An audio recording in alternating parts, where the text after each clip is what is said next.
Buenas tardes. Hola, Hola, buenas tardes, Mauricio. ¿cómo estás?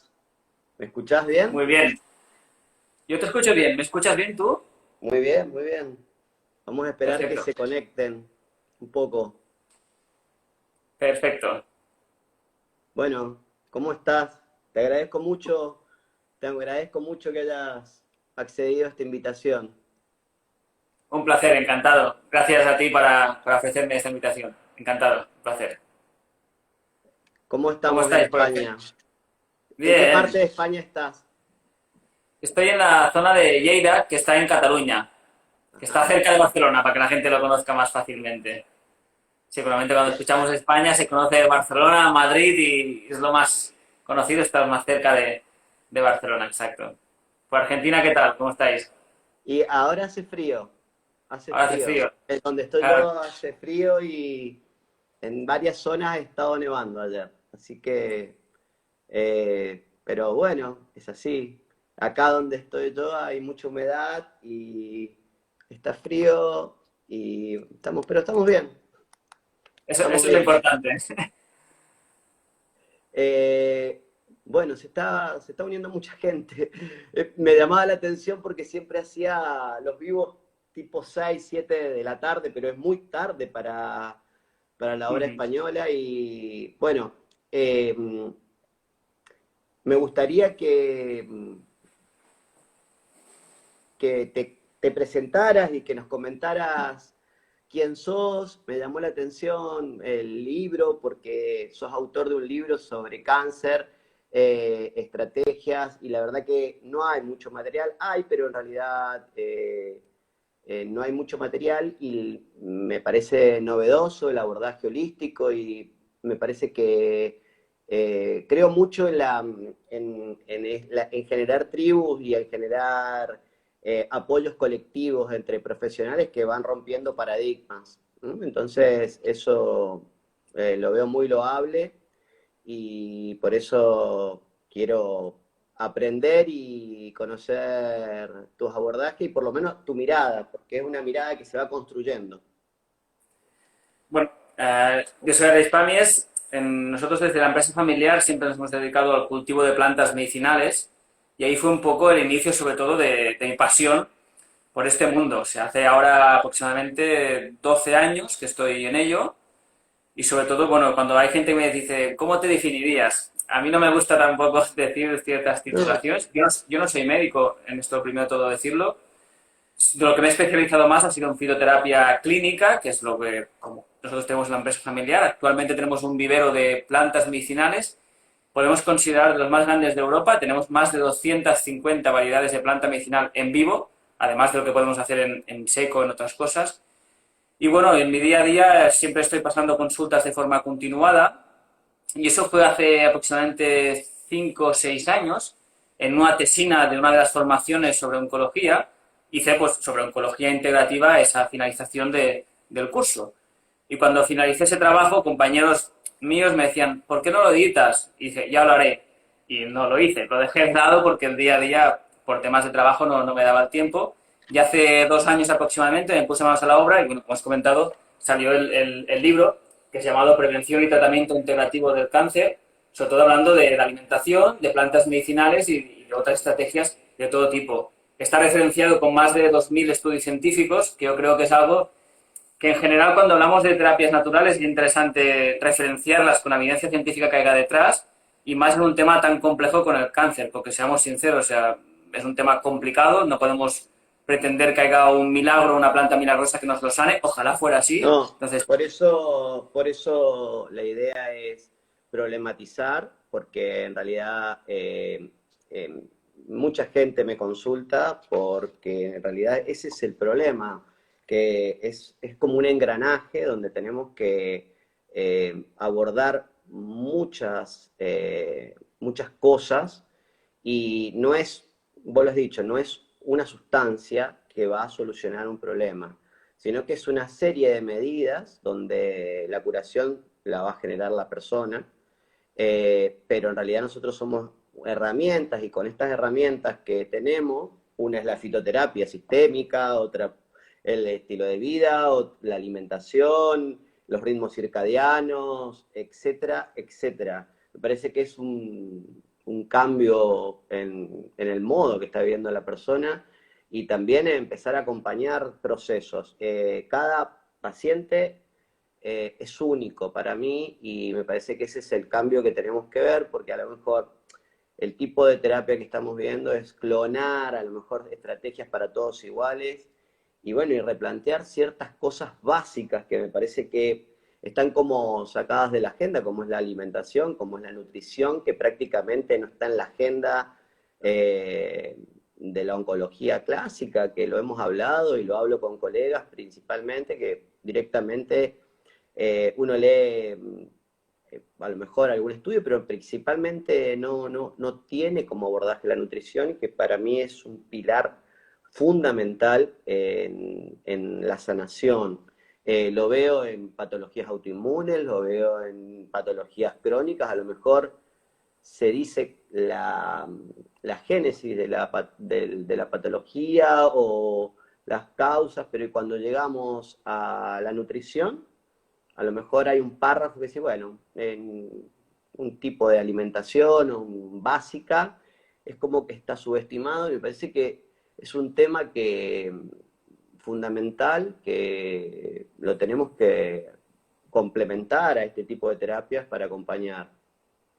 Sí, sí, realmente si la célula tumoral en sí es una célula de las más listas que hay, porque tiene esa capacidad de proliferar donde otras no pueden realmente, es una enfermedad totalmente multifactorial, la forma de afrontarla tiene que ser multidisciplinar, o sea, no podemos pretender justamente lo que decías, buscar una cosa única, sino tenemos que englobar la salud de forma completa.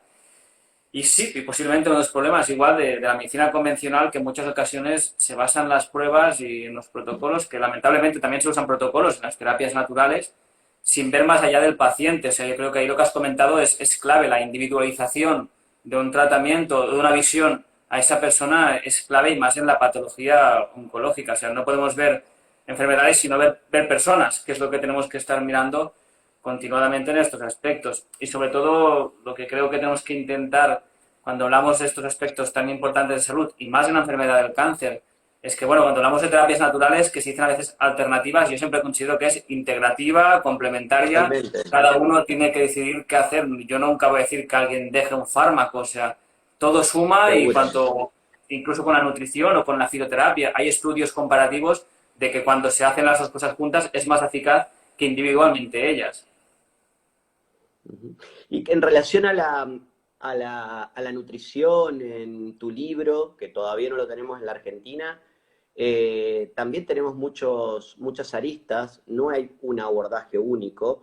Lo que sí yo creo que me parece que lo que tiene que quedar claro es que necesitamos abordarlo desde un punto de una nutrición antiinflamatoria, donde tenemos que abordar la inflamación de bajo grado, el estrés oxidativo, y después podemos tener abordajes muy puntuales de estrategias nutricionales, pero en realidad ni siquiera eso se aborda a veces en la mirada de la medicina convencional, ni siquiera eso, porque en realidad tenemos pacientes con quimioterapias o con abordajes donde se le dan procesados en la misma clínica donde se le hace la quimioterapia y que lo hemos hablado y que no está dentro de la agenda, donde se le dan alimentos azucarados, donde no se le aborda nada.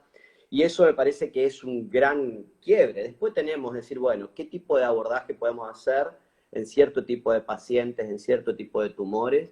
Pero que ya va más a la individualidad de la nutrición, pero que me parece que hay que separarlo, porque si no es un fundamentalismo decir, bueno, para esto o estás en dieta cetogénica o no estás en dieta cetogénica, y eso me parece que ya hemos hecho como, nos separamos de eso, porque lo otro ya es entender de que la alimentación es fundamental y que necesitamos un ambiente donde la inflamación de bajo grado tiene que bajar, donde el sistema inmunológico tiene que mejorar y la nutrición es fundamental en esto.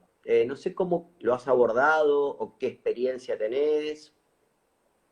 Sí que es verdad que realmente la sociedad actual en Europa y también en Argentina y en el resto del mundo, como bien comentabas, hay una inflamación de bajo grado severa. O sea, por ejemplo, en los porcentajes de ácidos grasos, ya se ha observado, en comparación hace años atrás, que están aumentando de forma progresiva los ácidos grasos omega 6 en comparación al omega 3, que eso está detonando una inflamación sistémica de bajo grado. Y el problema de todo, que esa inflamación no es dolorosa, que si la sintiéramos posiblemente nos daríamos cuenta de ella. Por ejemplo, con la inflamación que comentabas, hay como curiosidad investigaciones que personas que consumen aspirina como para otro proceso se puede disminuir el riesgo de cáncer. No malinterpretemos, no significa que se tenga que tomar Seguro. aspirina, pero que la ingesta de antiinflamatorios, incluso químicos que pueden tener otros efectos secundarios, han demostrado reducir la incidencia de cáncer. Entonces sí que es verdad que la nutrición enfocada a un concepto antiinflamatorio es algo que puede ser muy interesante, que tenemos que tener en cuenta todos. No es una enfermedad neoplásica, sino incluso como No. prevención de enfermedades crónicas, ya que ya se ha observado como la enfermedad cardiovascular, enfermedades neurológicas, enfermedades oncológicas, enfermedades incluso osteoarticulares, todos tienen un detonante inflamatorio detrás. Yo creo que algo importante a tener en cuenta es los alimentos vegetales, es algo que sí que creo que tendría que ser necesario de abordarlo como un alimento principal de nuestra dieta.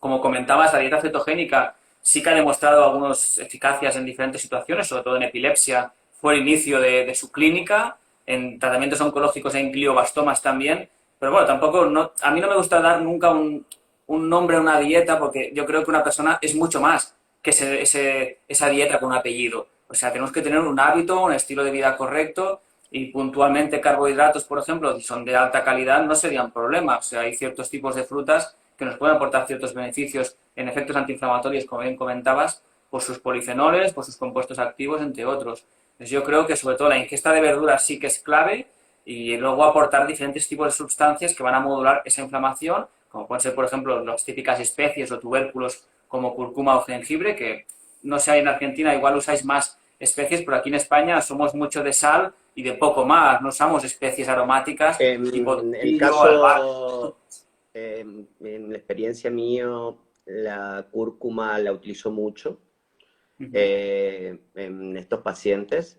Principalmente trato de ver si lo utilizo en la alimentación, pero también después farmacológicamente la utilizo liposomada porque ha llegado a dosis muy elevadas en este tipo de pacientes y los polifenoles, dependiendo de la dosis, que actúan a diferentes niveles y a veces la absorción intestinal, a veces no lo podemos hacer, o sea que son diferentes herramientas, pero me parece que esa combinación de los polifenoles como moduladores de la microbiota es algo muy interesante y que lo tenemos que tener como una herramienta terapéutica. ¿Mm? Sobre todo también, aparte, Algunas otras especificaciones, a lo mejor en relación a algún tipo de vegetales que tengas más experiencia o que puedas poner, porque hay en muchas. cuanto lo que hay mayor evidencia científica en cuanto a nivel oncológico, sobre todo son la ingesta de crucíferas, o sea, todo lo que es la familia del col, brócoli, colombarda, sus compuestos Sulforafano. sulforanos y... Exacto, correcto. Ahí son claves, incluso el indol 3-carbinol yo en consulta lo uso como suplemento aislado, sobre todo en la modulación de la aromatasa en tumores hormodependientes de pecho, Totalmente. y da muy buenos Lo resultados. utilizo también, lo utilizo totalmente de acuerdo y aparte también comida, puntos de cocción también me parece son fundamentales en esto porque también eso se genera en la masticación de las crucíferas, son fundamentales, o sea que bueno, una dieta basada en plantas es algo muy importante en la prevención y en el tratamiento. Las crucíferas son fabulosas. Y justamente estas opciones que has comentado, no solo en cuanto a los vegetales, para evitar que se degraden todos esos compuestos bioactivos terapéuticos, sino incluso para evitar de aportar sustancias tóxicas, que eso en muchas ocasiones con la carne, el pescado, los huevos, el problema es ese. Muchas veces no es que solo ese alimento pueda ser mejor o peor, sino es, uno, la calidad que tienen, porque hoy en día si es de un cultivo industrial de explotación animal, va a tener mucho mayor porcentaje, sobre todo en ácidos grasos omega 6 que no de omega 3. Eso ya se ha podido observar como las carnes ecológicas tienen mayor porcentación de omega 3. Y luego la cocción de ellos, ya que una carne, por ejemplo, ecológica, cocida en guiso o al vapor, no tiene nada que ver con una carne industrial cocinada a la plancha, a la barbacoa, que se producen las aminas heterocíclicas, que son sustancias tóxicas en estos aspectos. Entonces, ahí creo que algo que es clave también tener en cuenta las cocciones de las comidas, no son los productos de origen animal, sino también los productos de origen vegetal. Si no estamos o perdiendo todas sus funciones terapéuticas, incluso incrementando sustancias tóxicas. Y sin dudar, sobre todo, la eliminación completa de lo que serían los azúcares refinados en estos aspectos, que ahí sí que es Bueno, clave en el esto, metabolismo tumoral. O sea, el doctor Otto Warburg, premio Nobel de Fisiología y Medicina, ya descubrió la glucólisis aumentada que tienen las células tumorales. No podemos pretender que hay gente que quiera consumir mucho col, mucho brócoli, consumir plantas y luego se come algún tipo de bollería industrial. O sea, mal vamos, las células tumorales tienen mayor afinidad a la totalmente, glucosa. totalmente, totalmente Eso de es clave. acuerdo la relación. Obviamente que la insulina es necesaria, evolutivamente, pero bueno, la hiperinsulinemia que tenemos actualmente en relación con la hiperglicemia que tenemos, y obviamente que el papel también de la vitamina C en el mecanismo también combinado de la glucosa, que es fundamental. Bueno, es fundamental este tipo de conceptos de que más allá de la dieta basada en planta, de que podamos consumir ciertas cosas, el azúcar, el estrés oxidativo, la hiperglucemia, también el exceso de omega 6 que vos planteabas, bueno, son fundamentales para también estos abordajes. ¿Mm? Sí, realmente eso yo creo que es algo que es esencial a tener en cuenta, como bien decías, y con la insulina que muchas veces se juzga como el demonio entre los demonios, así insulina fallecemos, o sea que es una hormona esencial para la vida. El problema, como bien decías, es cuando hay una hiperglucemia y causada posiblemente por una resistencia a la insulina, que no tiene esa glucosa la capacidad de entrar a la célula porque el receptor de la insulina no funciona de forma correcta. Pues no podemos Ujú. pretender que la insulina es Satanás, porque tampoco no es así, es una hormona necesaria que por supuesto que se tiene que estar suprimiendo los azúcares y sobre todo los alimentos ultraprocesados, que eso está causando graves problemas, pero tampoco no vamos a juzgar la insulina como el mal de todos los males, tampoco no hace falta, correcto, eso estoy Sí, y de aparte que acuerdo contigo. hay ciertos tumores que también generan resistencia a la insulina, cuando que los inhibimos, o sea, la resistencia a la insulina cambia. Es muy inteligente el cáncer. O sea, Exacto. mm, Bueno, la ¿alguna metformina otra? misma. Sí. ¿Cómo? La metformina mismo, que es el fármaco antidiabético, se ha podido observar como mejora, por Seguro, yo la ejemplo, la utilizo. eficacia de la quimioterapia. Y no es un fármaco antineoplásico, o sea, es un No. fármaco que va a permitir una mejor combustión, una mejor viabilidad de esa glucosa a nivel celular. Y, La metformina me parece que es un fármaco muy antiguo, muy seguro y con muchos beneficios. sí, se está investigando como incluso como un fármaco antilongevidad. Que no malinterpreten los Seguro. oyentes que se vayan a poner a consumir metformina de cualquier forma, eso está claro, no. No, no, no, totalmente, totalmente. Me parece que es una herramienta terapéutica muy válida, más que todo con la epidemia de obesidad que existe. Me parece que es un fármaco, aparte es un fármaco antiguo, muy conocido y que muchas veces ha estado desprestigiado. Sí, sí, sí, exacto. Tiene un coste demasiado económico. Supongo que eso influye a que no se valore como se deberían estos aspectos, correcto. Por ejemplo, Eh, ahí también hay alguna investigación interesante en cuanto a longevidad y hablando de fitoterapia brevemente, la berberina, no sé si por ahí también la usáis por Argentina. la he utilizado la berberina, la he utilizado y también la utilizo en SIBO, en sobrecrecimiento bacteriano, la utilizo, lo que pasa es que, bueno, no es tan fácil de conseguir actualmente en la Argentina, pero yo la utilizo, la berberina, es Claro, aquí en interesante. España sí que es más fácil de conseguirla y bueno, hay estudios comparativos de metformina con berberina con resultados muy prometedores por su similitud en cuanto a mecanismos de acción, no solo en diabéticos, sino incluso en el paciente oncológico para ello, para tener un control correcto de la glucosa.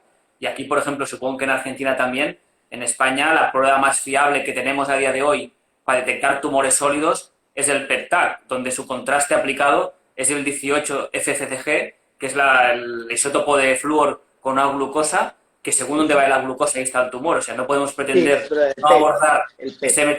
PET, exacto, correcto, no abordar ese metabolismo glucídico en un tratamiento integral y sobre todo multidisciplinar o multifactorial, como has dicho, de la enfermedad oncológica, claro. Eh, Vamos un poquito con la nutrición y si tenés alguna experiencia con otras sustancias, las isoflavonas de soja, ¿qué opinás? Que también son muy interesantes. Si tenés experiencia, que a veces es controvertido, la utilizo yo, las isoflavonas, pero lo utilizo bastante, en realidad hay muchos estudios, pero parece que en algunos momentos la han demonizado.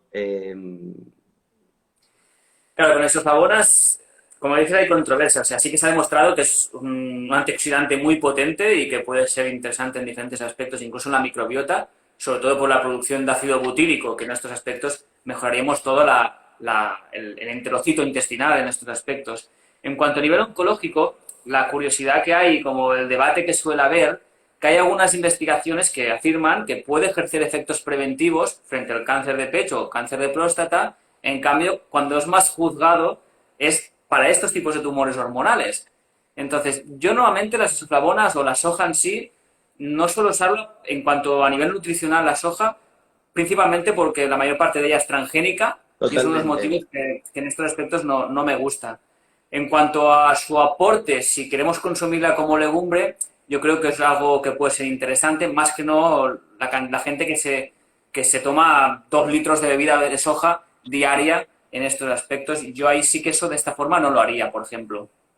La genisteína de la soja depende mucho también del metabolismo de la microbiota, porque el alcohol que se produce, que en realidad es el que produce el efecto, depende mucho del tipo de microbiota que tengamos. Entonces, en las poblaciones orientales se ha visto que eso sucede mucho más frecuentemente, pero porque están más adaptados.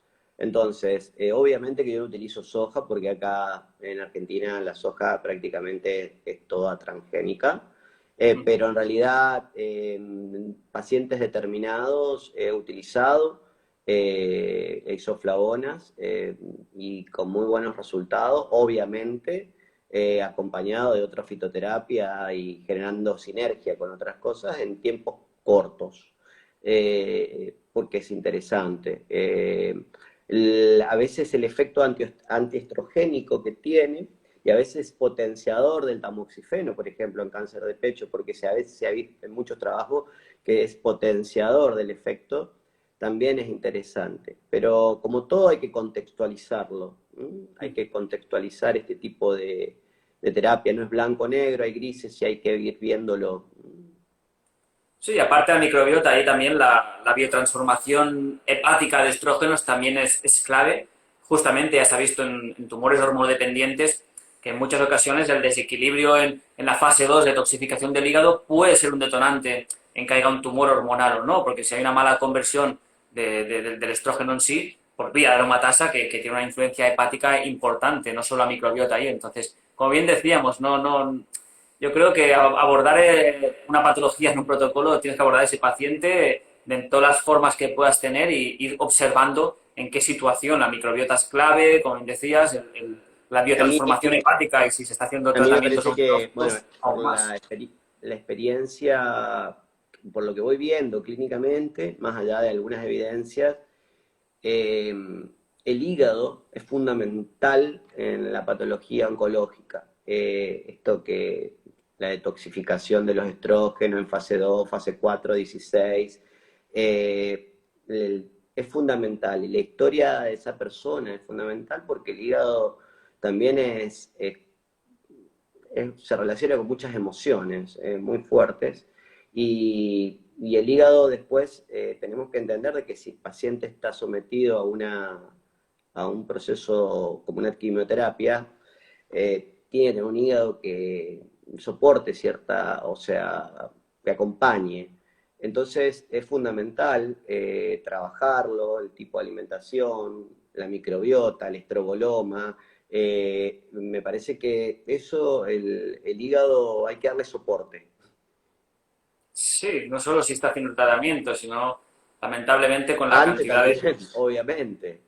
Sí, por la totalmente. cantidad de contaminación ambiental que hay a día de hoy, de disruptores endocrinos, eso quien se lo termina comiendo todo es el hígado. O sea, si este no tiene una buena capacidad de funcionamiento es clave. Y con el intestino, que en muchas ocasiones la gente se piensa que no hay una relación entre ello y todo está relacionado. O sea, si hay una vellosidad intestinal, una permeabilidad, un leaky gut intestinal, eso va a pasar al torrente sanguíneo y va a retroalimentar otra vez nuevamente al hígado. Entonces es algo que es importante de valorar y por supuesto que las emociones no son el hígado, sino influyen en todo, en esa inflamación No, no, sistémica, totalmente, en ese sistema totalmente. inmune, todo. Nuestras emociones viajan por el sistema inmunológico, es así. El sistema emocional es fundamental en el desarrollo o por lo menos en gatillos de ciertos procesos oncológicos.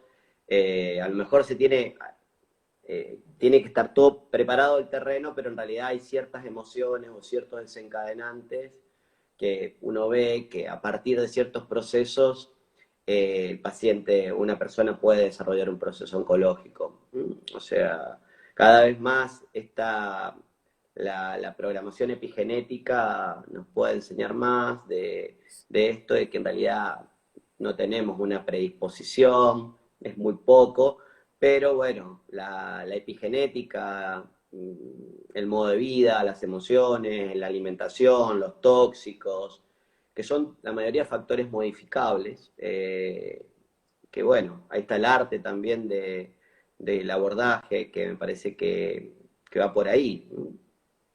Sí, al fin y al cabo, el concepto hereditario genético se valora que es un 5% en la enfermedad oncológica, o sea, Totalmente. el 95% son otro tipo de factores y muchos de ellos prevenibles, no solo la alimentación, sino el ejercicio físico o el sedentarismo en su consecuencia, disminuir el consumo disminuir no, o eliminar el consumo de alcohol o el consumo de tabaco, que eso también está siendo un detonante de muchas patologías crónicas a día de hoy.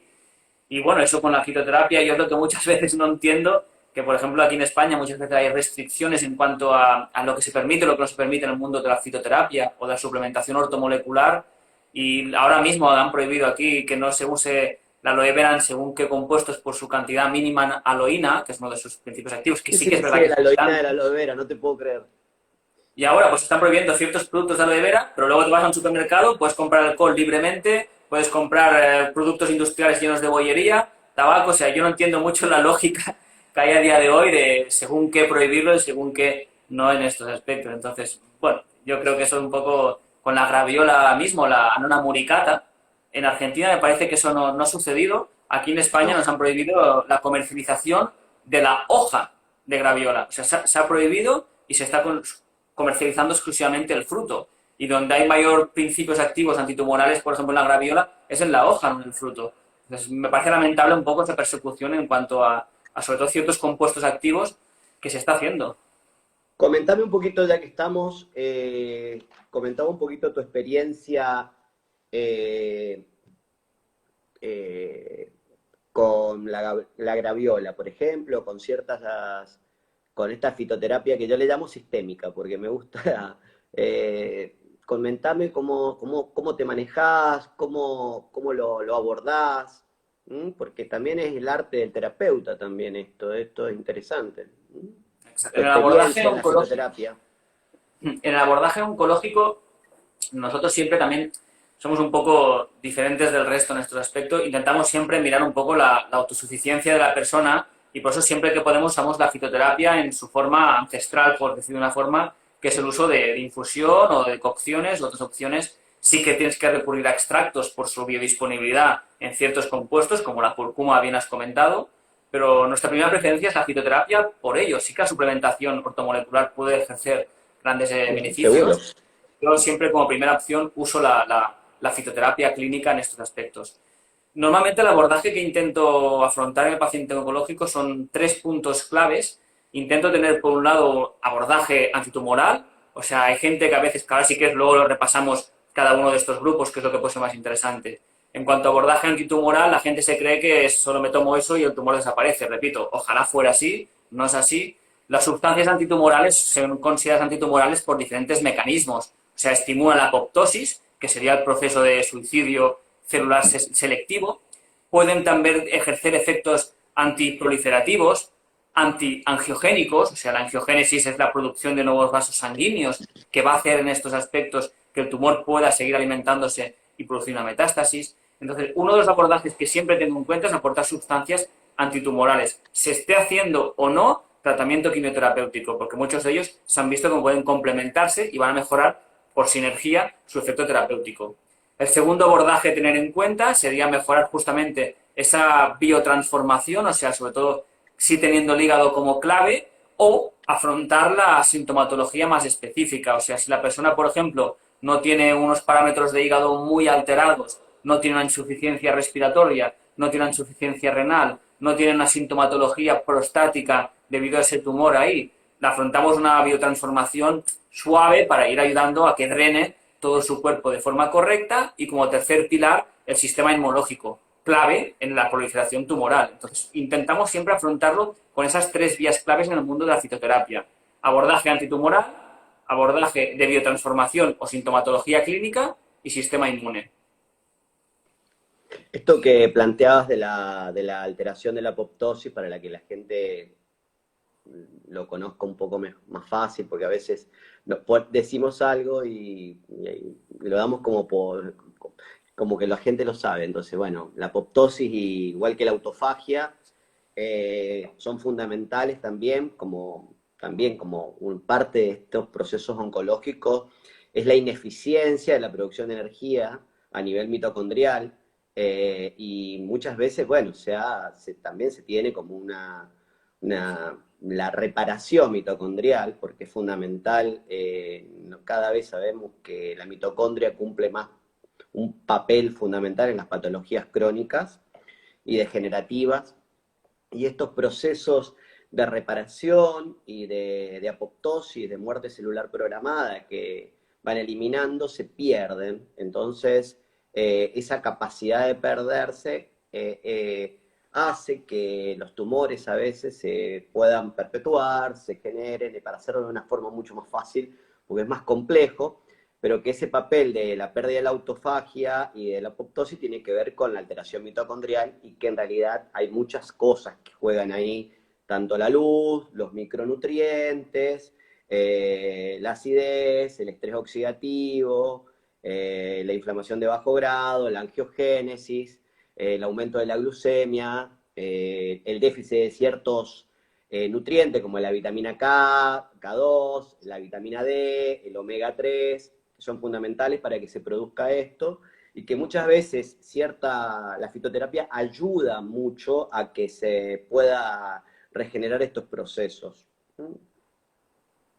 Sí, realmente justamente esta disfunción mitocondrial, que se podría decir como esas baterías, esas fuentes de energía de nuestras células, la disfunción mitocondrial por la edad es inevitable. O sea, el envejecimiento está haciendo una Totalmente. disfunción mitocondrial progresiva y posiblemente alguna de las relaciones que haya en la relación de edad con mayor posibilidad de diagnósticos oncológicos tenga que ver con esa disfunción mitocondrial progresiva que va habiendo por la propia edad. Además de que, bueno, que en muchas ocasiones el propio envejecimiento está detonando también esa inflamación y otros mecanismos reducidos de autofagia producidos por la edad. Y es algo que, por supuesto, que la fitoterapia ahí es clave, incluso como la suplementación ortomolecular, como bien mencionabas, que ahí también veo que comentabas antioxidantes bien usados pueden ejercer efectos preventivos, aunque bueno, también luego hay las controversias que suceden en muchas ocasiones de qué hacer si cuando se hace quimioterapia doy antioxidantes o no por esa Sí, bueno, eso alteración. es parte de la estrategia que se tiene que hacer complementaria, y decir cuándo, porque si estamos oxidando con un proceso de quimioterapia, bueno, cuándo vamos a antioxidar, pero bueno, es lo mismo que la utilización de los adaptógenos, o cuándo vamos a hacerlo, pero bueno, eso es parte de la terapia, pero lo que tiene que quedar claro es dónde tenemos que apuntar: el papel de la vitamina C, el papel de los antioxidantes, el papel de bajar la inflamación de bajo grado, el papel de la luz, porque es fundamental el tema de la luz, de los ritmos circadianos, de reparar esto, porque tiene mucho que ver la mitocondria, y el papel de la melatonina cada vez se va explicando, porque la melatonina no solamente está producida a nivel central, sino las mitocondrias la producen, y la gente más longeva es la que tiene mayores niveles de melatonina a veces, y la mitocondria es fundamental para que se produzca. Entonces, es como todo, como un engranaje. Bueno, me gusta mucho a ver tu experiencia más con el tema de la fitoterapia, a ver si nos puedes contar algo más, eh, qué otro tipo de sustancias puedes utilizar o por lo menos, obviamente que esto no, para que la gente lo entienda, esto es son herramientas terapéuticas que deben ser utilizadas en manos de personas que conozcan y que no es una sustancia pura sola que va a hacer todo. Quiero que quede claro. Sí, así es, como decíamos, o sea, un principio activo va a tener un efecto terapéutico, pero lo importante es del todo, como bien comentabas en este aspecto. Justamente en el libro, sí que el 60% del libro es nutrición y plantas medicinales, pero hay capítulos de todo, de ayuno, de ritmo circadiano, de hidroterapia, de microbiota, en todos los aspectos. Entonces, en cuanto a plantas, así, que como bien comentabas, no, que la gente no malinterprete en estos aspectos, pero una que sí que solemos usar y tener mucha experiencia es la calanchoe. La calanchoe es una planta que ha demostrado en diferentes estudios bastantes efectos antitumorales. Igual hay más investigación, por ejemplo, con la graviola, con la aloe vera, pero nosotros tenemos mucha experiencia con la calanchoe. De calanchoe hay más de 30 variedades distintas. Las que han demostrado mayor efecto terapéutico es la daigramontiana, la pinata y la gastonis. Son las tres que nosotros tenemos más experiencia y su preferencia de consumo solemos decirla en crudo, porque además es una planta que es, podemos decir, como una mala hierba, o sea, se reproduce muy fácilmente Es, no en fitoterapia, sino en crudo. ingerida. Exacto, la planta se tendría que tener ahí en planta fresca en estos aspectos y puede ser muy interesante. La dosificación que solemos usar es de medio gramo de planta por kilo de peso, es la dosis que solemos usar en estos aspectos y es una de las plantas que más referencia y más experiencia y más testimonios tenemos con ella. En cuanto hay dificultades de su consumo por disponibilidad, porque como estamos diciendo es en crudo, se consumiría directamente o troceada con la lechuga, por ejemplo, la graviola es una opción que suelo usar y cada vez me está gustando más y sobre todo viendo la mayor evidencia que está saliendo, el mundo también de la micoterapia, los hongos terapéuticos. En concreto hay muchos, el reishi es muy conocido por todos, yo los que uso más como antineoplásicos, o sea, como antitumorales, el Coriolus versicolor, que es conocido como la cola de pavo, hay mucha evidencia sobre ello, y luego también lo que es el chaga, que es otra seta también, que incluso llaman que es como un tumor del árbol, porque es una seta muy fea, que está ahí como incrustada en el propio árbol en sí, y eso sí que hacen fitoterapia sistémica en extractos, porque ahí, claro, consumir la planta directamente Chaga, no tiene no propiedades, ahí tengo. tienes que tener una estandarización en polisacáridos, o sea, en betaglucanos, como bien comentan, o sea, que esté estandarizado un producto y que sepamos qué dosis de ese principio activo estamos ingiriendo en cada situación. Me gusta mucho el tema de la micoterapia. No tengo experiencia en Chaga. Tengo experiencia en adaptógenos, en utilizar muchos adaptógenos combinados porque producen mucha sinergia y mucha activación epigenética cuando utilizamos muchos.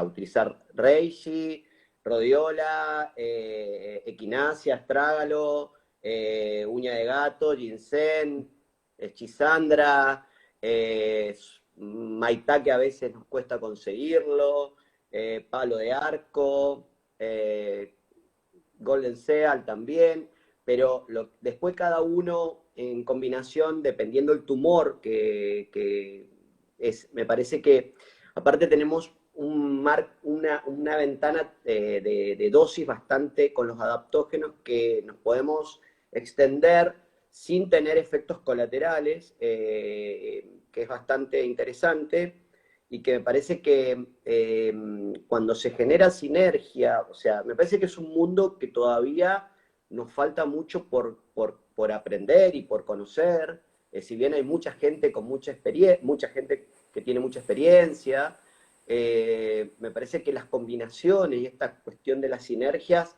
es un mundo que todavía lo desconocemos. Lo mismo has dicho vos con el tema de la micoterapia, que me parece que es fabuloso. Eh,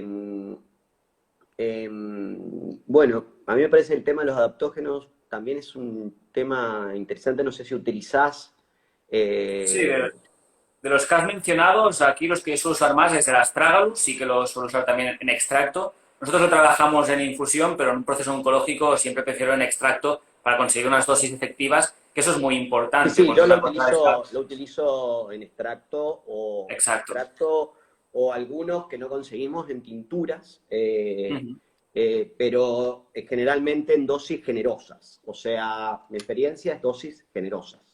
Generosas son 2000, por ejemplo, 3000.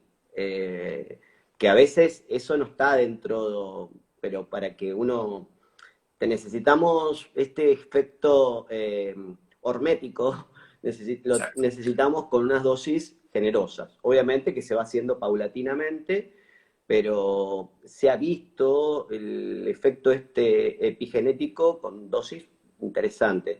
Pero el tema es la combinación, no sé si Chaga no lo conozco, no lo tengo dentro de mí, pero bueno, lo vamos a buscar, estoy aprendiendo.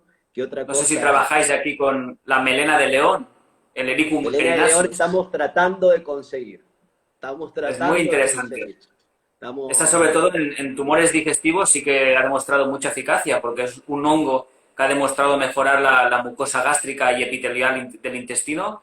Yo normalmente esta la uso a nivel digestivo. En Helicobacter pylori, por ejemplo, también hay algunos estudios Sí, interesantes. mucha Y luego, sobre evidencia. todo, en patologías neurodegenerativas, porque puede estimular el BDNF-alfa, que es un factor nootrófico, perdona, ayudando a la neurogénesis. O sea que hay pocas sustancias que facilitan la neurogénesis y la melena de león es una de ellas. El ejercicio físico también lo Estamos. hace, no malinterpretemos. Que lo hay gente que dice, me tomo melena de león y soy sedentario. El ejercicio físico también hace ese proceso, o sea que es del todo y unos hábitos correctos, claro.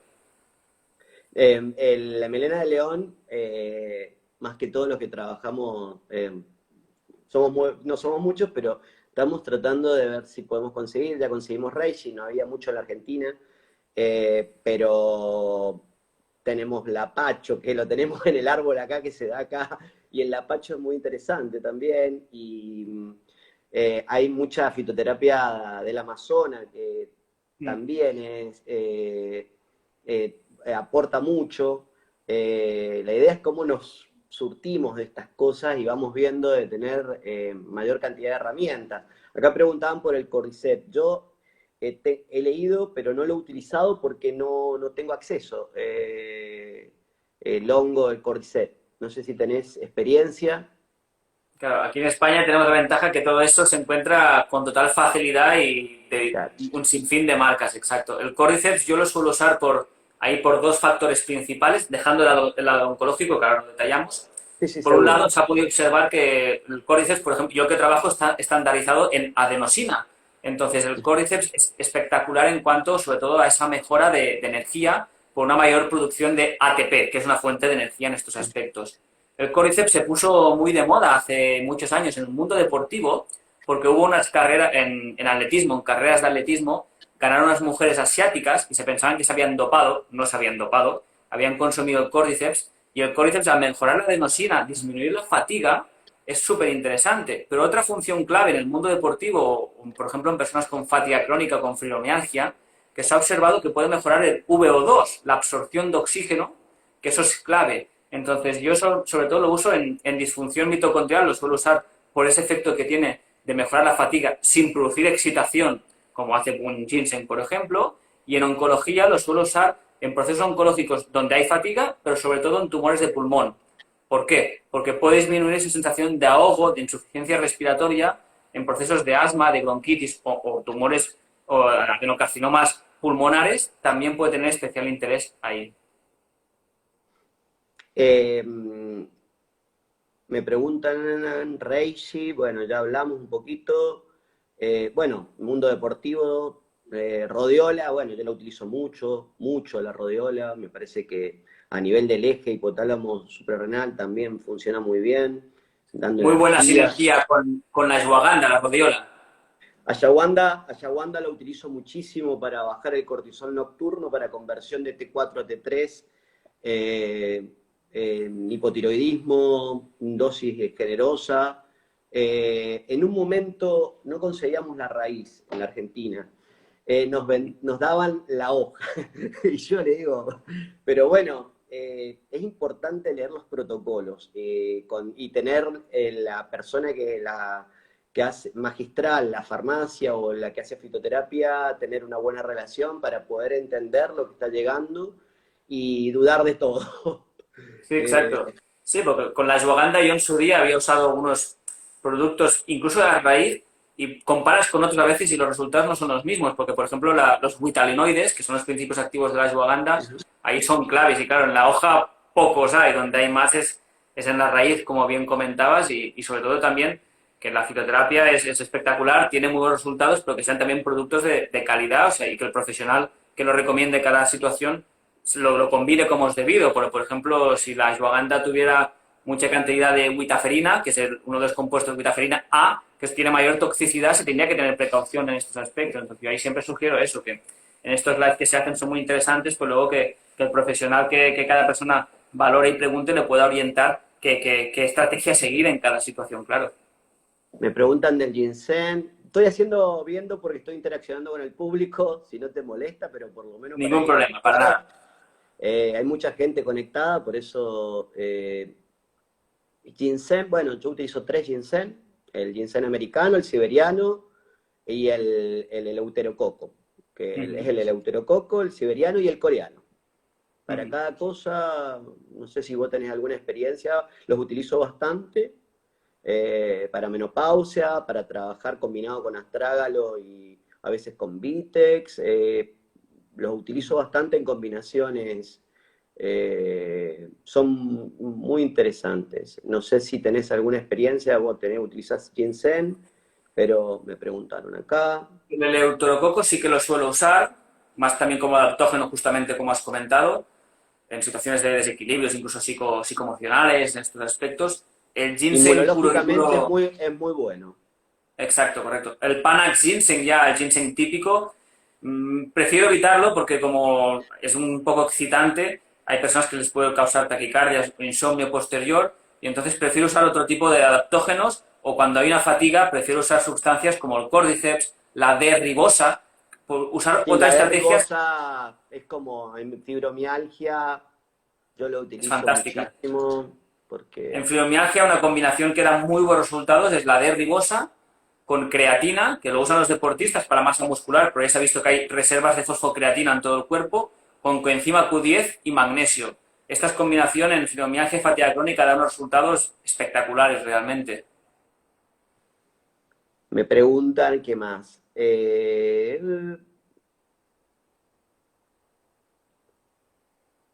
Bueno, otros adaptógenos. Bueno, adaptógenos, no sé si querés nombrar alguno más porque siguen preguntando, pero me parece que Bueno, es una herramienta, no es la única. exacto, Eh, correcto. Por ejemplo, lo que eh, hago que sí que usamos mucho aquí también, ya estamos teniendo muy buena experiencia en cuanto a oncología y se podría considerar un adaptógeno también, aunque en Argentina no se encuentra, y aquí en España realmente la hemos como incorporado un poco incluso nosotros. La Artemisia annua no es la Absentinium, que es el conocido como ajenjo. La variedad Artemisia annua en oncología da bastantes buenos resultados. Nosotros lo solemos usar sobre todo como un inmunomodulador, que todos los adaptógenos, la mayor parte de ellos suelen ser inmunomoduladores, pero por ejemplo en tumores de pulmón han demostrado grandes respuestas y sobre todo en procesos de patologías autoinmunes también, de artritis reumatoide, artritis psoriásica, el lupus, esclerosis múltiple. La Artemisa annua la verdad que la estamos usando mucho, sobre todo que no haya confusión con la Artemisa absentinium, que es la ajenjo, que esto es más para parásitos, para problemas menstruales, para seguro. problemas digestivos, y la verdad que esta también es una planta poco conocida y que aquí estamos teniendo muy buen feedback por parte de muchas personas. Ya hay ciertos lugares, justamente la Artemisa annua es su principio activo, que es la artemisina, se hicieron los fármacos antiparasitarios para malaria, o sea que ya incluso se ha sintetizado a nivel farmacéutico, y la verdad que es una estrategia muy buena en estos aspectos. Muy interesante. No, lo que quiero aclarar es que en realidad es porque hay mucha interacción del público, están preguntando, hay muchas preguntas de adaptógeno, de fitoterapia, pero lo que quiero recalcar es que en realidad tenemos que hacer una base, que esto es una estrategia integrativa en la cual hay que trabajar la nutrición, los ritmos circadianos, el sueño, las emociones, el ejercicio, y la fitoterapia es un complemento importantísimo, pero no es una fitoterapia para esto y con esto solucionamos todo, sino que Alex está haciendo como una puntualización de ciertas patologías donde tenemos que hacer foco con cierto tipo de fitoterapia, pero no podemos perder el horizonte de lo otro.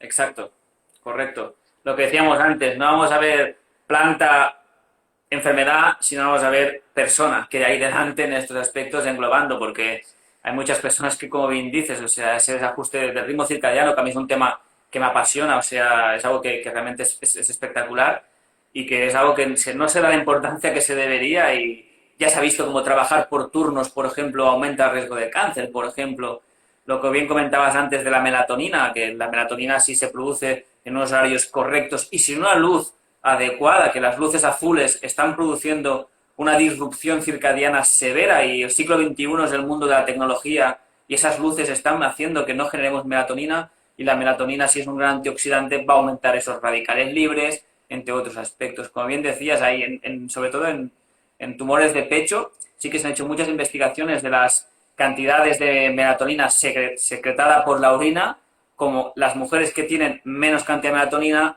más riesgo de cáncer de pecho. Y posiblemente con un hábito Totalmente. nocturno, o sea, simplemente tener esos patrones de evitar las luces azules en horarios nocturnos, volver a tener esa habitación un poco más fría que hemos tenido toda la vida cuando no había calefacción. O sea, no podemos pretender tener la misma temperatura durante el día que durante la noche. O sea, nuestro cuerpo está continuamente estabilizándose por diferentes mecanismos. Sí, en realidad yo he escrito mucho sobre ritmos circadianos y cada vez vamos aprendiendo más. Pero bueno, en todo se resume en mejorar esa adaptación, tener esos inputs ancestrales que hemos perdido por la comodidad que tenemos. Nadie está diciendo que no tengamos que tener el confort de la modernidad, pero en realidad eh, este tipo de el ejercicio, la luz, el contacto con la tierra, nos estresamos de nada, de prácticamente estos mecanismos herméticos están abolidos. Entonces, me parece que también eso es parte del tratamiento, de poder recuperar de un paciente que tiene una patología crónica, poder entender que esas cosas son partes de la terapéutica, que va a haber incomodidad y que me parece que ese es el desafío. Eh, bueno, tenemos muchas preguntas. No sé si querés agregar algo, porque tengo, no sé por dónde seguir de tanta. Sí, con lo que decías, por ejemplo, de la naturaleza que la hemos olvidado en el libro mismo, que es algo que la gente a veces no tiene en cuenta, o sea, el sentir lo que es los árboles, sentir estar expuestos a ellos. Hay unos compuestos muy interesantes que son los fitoncidas, que son compuestos volátiles que se expresan en los árboles, en los bosques. Ya se ha visto como estar expuesto a un baño de bosque, o sea, pasear por la naturaleza, inhalar esas fitoncidas, que son esas sustancias volátiles desprendidas por los árboles, mejora las células natural killers, que son las encargadas de disminuir esa agresividad frente a procesos infecciosos o procesos de células tumorales. Entonces, hay cosas a veces que la gente, como bien decía, se preocupa por una planta y no está cambiando su entorno en este aspecto en cuanto a nivel nutricional, sueño, ejercicio físico, cosas básicas que hemos estado expuestos durante nuestro día a día. Sí, la relación con las emociones me parece que es un tema fundamental, que a veces se subestima y que yo lo abordo mucho en el sentido de que la culpa, el miedo, la relación, ¿no? Es que el miedo siempre existió y es una emoción ancestral, pero en realidad es la relación que tenemos con el miedo, la culpa, la ira, el dolor, y eso me parece que despierta mecanismos epigenéticos. Vos mismo dijiste, bueno, que nuestro sistema inmunológico viaja en las emociones y es fundamental trabajar la emoción, el pensamiento, el sistema de seguridad, un sistema nervioso en un modo de supervivencia continuo. Es un mecanismo, regular el nervio vago, trabajarlo, darle seguridad en un entorno donde haya reparación, donde haya este mecanismo que vos decías de reciclaje, de reparación. Bueno, eso me parece que es el desafío, y en un entorno donde tantos factores antropogénicos que tenemos, o sea, se come 10 veces en el día, se hace el picoteo, no se descansa, no hay ayuno, continuamente estamos expuestos a estímulos continuos, no hay un espacio para el cerebro, es muy difícil que haya un espacio para el cerebro. Y esto parecen cosas básicas, pero en realidad es un entrenamiento que tenemos que hacer continuamente, porque en realidad hay un exceso de estímulos. El tipo de alimentación prácticamente proveniente del mar y de la naturaleza hay muy poco. Entonces, bueno, es Sí, al fin y un al cabo, con el volver tema al origen. exacto, y el origen también ha sido de seres sociales, que estamos perdiendo también ese trato humano que hemos tenido, y más en la situación en la que nos encontramos ahora, por la actual que está pasando todo el mundo, ese tracto social con las personas lo hemos perdido un poco, y ese miedo que antes comentabas, o estrés, ya relacionándolo con la situación que nos encontramos actualmente. Un estudio que se hizo en el año 95, si no me equivoco, cogieron en 420 pacientes, les hicieron cuestionarios de salud, les inyectaron un spray nasal con 5 tipos de virus respiratorios. Entre ellos había un coronavirus, que era el 229E, que no tiene nada que ver con el de a día de hoy. Les hicieron también 3 rinovirus y un virus sincicial. De esos 5 virus respiratorios, curiosamente, los sujetos que se resfriaron eran los estresados, como bien comentabas antes. O sea, Totalmente. más estrés, más facilidad de resfriado en cuanto a la exposición de un virus en un spray nasal por un ensayo controlado. Entonces, realmente tenemos que controlarlo todo. O sea, realmente es lo que decíamos. Si es una enfermedad multifactorial, no vamos a hacer una cosa. Tenemos que hacer un trabajo multidisciplinar, claro.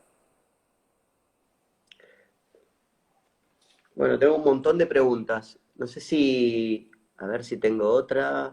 Bueno, ha sido muy interesante, hemos entrado por todos lados, hemos ido. Eh, Sí, lo del ayuno que comentabas, por ejemplo, es algo que también a mí es un tema que me apasiona. Eso daría para hablar durante una hora más sobre el ayuno realmente.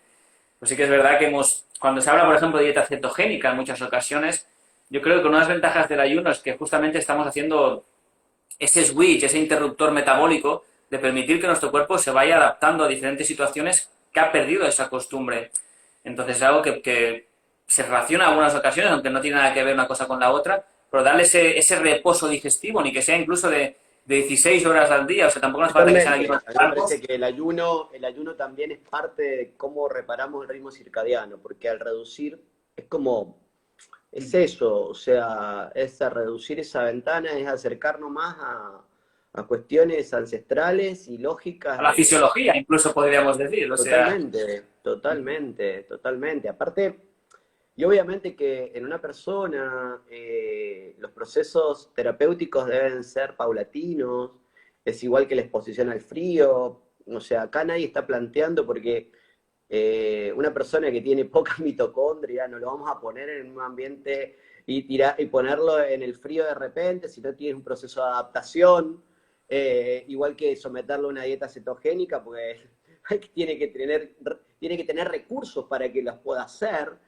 Entonces, me parece que es ir acompañando estos procesos lentamente, que son recursos, porque también las redes sociales hay muy buena información, pero también se hace un reduccionismo de ciertas correcto. herramientas que son muy valiosas, pero hechas mal y en un contexto y en un momento que no es correcto, no son tan buenas.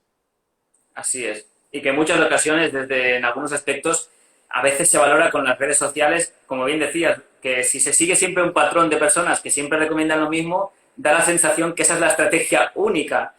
Y algo con la dieta cetogénica que Totalmente de hablabas, que en acuerdo. muchas ocasiones se defiende los inuits.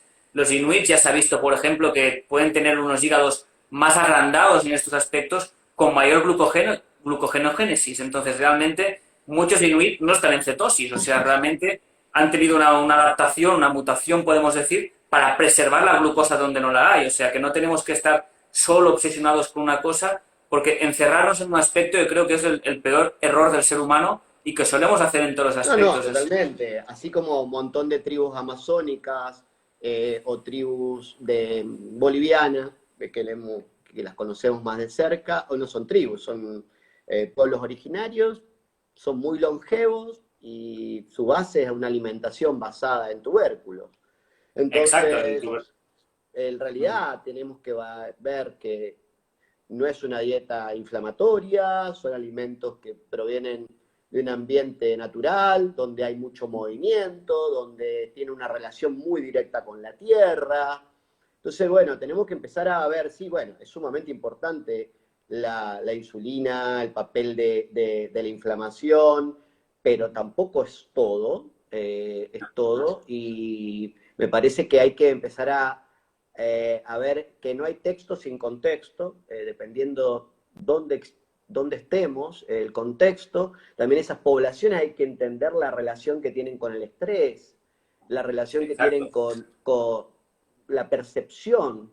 O sea, son poblaciones que a veces viven el presente mucho más que nosotros, tienen una relación eh, entonces, bueno, me parece que eso es sumamente interesante porque a veces se extrapolan ese tipo de estudios a todos y a veces decir, bueno, es extrapolable esto, en qué condiciones viven, cómo viven, y bueno, me parece que son herramientas para poder tomar mejores decisiones. Sí, no podemos pretender que tengo un dolor de pie, una cosa. Para mismo, para un dolor de cabeza, un dolor de barriga, un proceso oncológico, una diabetes, que eso sucede en el mundo de las redes sociales, que se extrapola todo en uno. O sea, no hay una cosa milagrosa, única, y que ojalá lo hubiera. O sea, ojalá fuera así que la hubiera. No existe. O sea, se tiene que individualizar y a cada persona, cada situación, cada metabolismo, o sea, cada fisiología, cada bioquímica de cada persona, que es completamente distinto. O sea, no somos iguales todos, ni mucho menos. Acá dice la microbiota de esa población. Yo totalmente de acuerdo, obviamente. Un contacto con un montón de gérmenes del suelo, desde niños, otro tipo de contexto, no hay asepsia, eh, pero Ese totalmente de sistema inmune acuerdo. está esperando todo. O sea, realmente el sistema inmune de día de hoy no está expuesto a nada realmente y eso es un problema. O sea, los dos extremos, o sea, realmente el higiene hospitalario y la higiene social ha permitido aumentar sobre todo la supervivencia de la población infantil, pero el exceso de higiene también tiene sus problemas, sobre todo en patologías autoinmunes o de alergias, que es un grave problema, claro. Sí, sí, totalmente. Las alergias, la patología autoinmune, eh, el papel de la microbiota, el papel de la barrera, Ujú. el papel del linfático, que a veces dentro de lo que hace medicina funcional, el linfático como que está subestimado. Yo trabajo mucho linfático porque hago una terapia que se llama neurofrecuencia y la verdad que he trabajado y me han mejorado, pero el linfático es como el gran desconocido. Es igual que el timo y me parece que son cuando hay estrés, cuando hay una historia muy compleja de ciertos pacientes, el linfático sufre mucho. Y el linfático tenemos más de 600 ganglios linfáticos en el organismo y si no se reestructura eso, a veces no se le puede dar soporte al sistema cardiovascular, está por todos lados. Y me parece No que es sé un si desafío. conoces el Polyporus humuvelatus. No, Pues el Polyporus umuvelatus es una seta que en sistema linfático da muy buenos resultados, que eso yo lo suelo usar en linfedema. Cuando hay un linfedema o en afectaciones linfáticas, da muy buenos resultados y es una micoterapia también poco conocida y también da muy buenos resultados, ya que hablabas de esto, el Polyporus no, lo digo umuvelatus. porque cuando trabajamos los linfáticos o se palpa, por ejemplo, el linfático en la parte abdominal, en la parte del pubis, en la parte del tórax, en la parte de las mamas, en la parte del conducto torácico, en la parte del sistema nervioso, de la parte retromandibular. Cuando nosotros trabajamos eso, se puede hacer de muchas formas, detrás de las rodillas, es un linfático, mejora mucho luego los abordajes que hagamos posteriormente. O sea, porque es como si le cambiamos el filtro de aire, el filtro de aceite a un auto. porque en realidad a veces son sistemas que no los tenemos como, no necesitamos a veces tener un miembro aumentado de tamaño o algo, sino que en realidad es inflamación invisible. Hay que palpar hay que palpar y el paciente nunca a veces se dio cuenta que había dolor en ese lugar. Por eso es muy importante el examen físico, el anamnesis en estos pacientes y es sumamente importante la historia, porque a veces los pacientes dicen, no me han tocado, no me han palpado, no he tenido No me han relaciones ni mirado sexuales. ahora casi. Que ¿Cómo? se mira, que casi ahora ni nos han ni mirado. O sea que en muchas ocasiones No, no, bueno, está mirando en un frecuente, ordenador, eso es muy frecuente.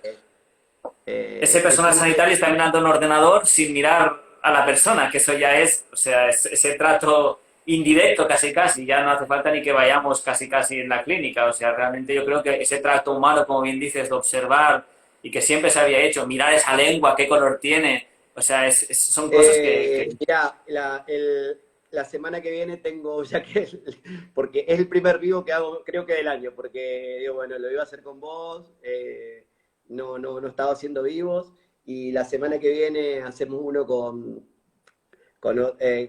otra española, la doctora de la Puerta, que es uh-huh. y bueno, y hablábamos con que en realidad este tema de la pérdida de la clínica, la pérdida de la semiología, y que los estudios complementarios, obviamente que son apoyos, pero que tampoco son diagnósticos, son complementarios. Y Sí. eso muchas veces los estudios llevan a tomar decisiones que en realidad prácticamente la anamnesis y el examen físico y la historia de esa persona se lo lleva por encima y en realidad a veces eso me parece que es lo fundamental. La construcción de la historia, de su niñez, de su adolescencia, eso es fundamental en el abordaje de estas patologías que son complejas. Y que en muchas ocasiones la observación te permite, pues trato de habla, te permite saber cosas que las pruebas a veces, por decir una forma, clínicas, analíticas, no te dan esa Totalmente. información y que lamentablemente en muchas ocasiones hoy hay personas que tienen graves problemas, que son pues, problemas o de microbiota o disfunción mitocondrial o otros aspectos, que a nivel clínico se valoran no tiene nada y lo peor de todo es que para ellos eso es un hundimiento en su día a día, es que se diagnostica con una patología psiquiátrica por no encontrar nada a nivel de pruebas de laboratorio, o sea, que no tenga nada no significa que tenga un problema psiquiátrico sin más, o sea, se tiene que hacer una exploración mucho más completa y que ese trato directo que estás comentando yo creo que es clave es clave y sobre todo valorar también esa salud más holística, como decíamos, porque caiga una analítica perfecta a nivel de hígado de transaminasas no significa que ese hígado funcione correctamente en su funcionalidad, o Bueno, sea, que no podemos... lo vemos mucho en algo que es una epidemia y que hay que dar una vuelta del formato que en realidad el hipotiroidismo con analíticas normales, el paciente se siente pésimo y cada vez veo más y más y más TSH normales y maltratados con antidepresivos y Exacto. está todo bien, con psicofármacos y está todo bien. Entonces, bueno, me parece que el Y a desafío veces incluso sin mirar la T3 reversa ya incluso, o sea, solo con un TSH T3 correcto, libre, T3 reversa, que si se mirara eso se sabrían más ves cosas un de las que se montón de escapan. cosas. Exacto, correcto, así es. Bueno, tengo muchas preguntas, pero no sé si que podemos agregar algo más de tu libro. Está la gente conectada, por eso quiero aprovechar. Sí, ¿Algo más habían que quieras preguntado si contar? ¿En estaban algún haciendo... momento los vamos a tener en Argentina el libro? Eso iba a decir justamente, o sea, hay mucha gente, o sea, agradezco mucho a la población de Argentina porque realmente hay mucha gente que nos sigue el movimiento que tenemos un poco. Estamos mirando cómo hacerlo, o sea, yo siempre digo, como hablábamos antes de un poco a nivel ancestral, si puedo evitar que sea digital, yo como un libro en la mano no creo que haya nada y No, estamos seguro. mirando de buscar la solución para hacerlo. Estamos mirando, barajando varias opciones. Yo creo que de todo lo que es América en sí, donde va a llegar primero será Argentina, entonces, bueno, os te informaré y por supuesto que espero y deseo que pueda ser de vuestro interés y a ver si en unos meses consigo que llegue ahí con total facilidad. Incluso la idea es también, como ya estuve en 2019, vine a Argentina justamente que hicimos una charla y una pequeña formación para profesionales de oncología justamente. La idea es el año que viene, en 2022, volver a venir y poder compartir también nuevamente aquí alguna pequeña conferencia o taller o Y veremos cómo bueno, lo organizamos. vamos a hacerlo, nos vamos a juntar, Exacto, seguramente. sería un placer para mí, la verdad. Nos vamos a juntar. Bueno, la verdad que es un placer. Estuvimos por muchos lugares. No sé si querés agregar algo más. La gente sigue conectada. Ha sido una charla muy amena. Podemos estar charlando mucho Sí. tiempo.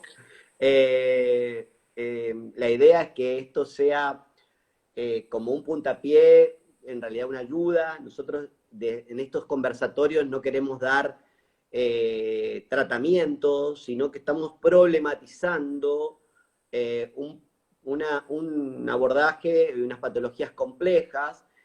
Nadie está diciendo que se dejen los tratamientos, sino que estamos acompañando procesos, complementando y tratando de que sea más rico el abordaje.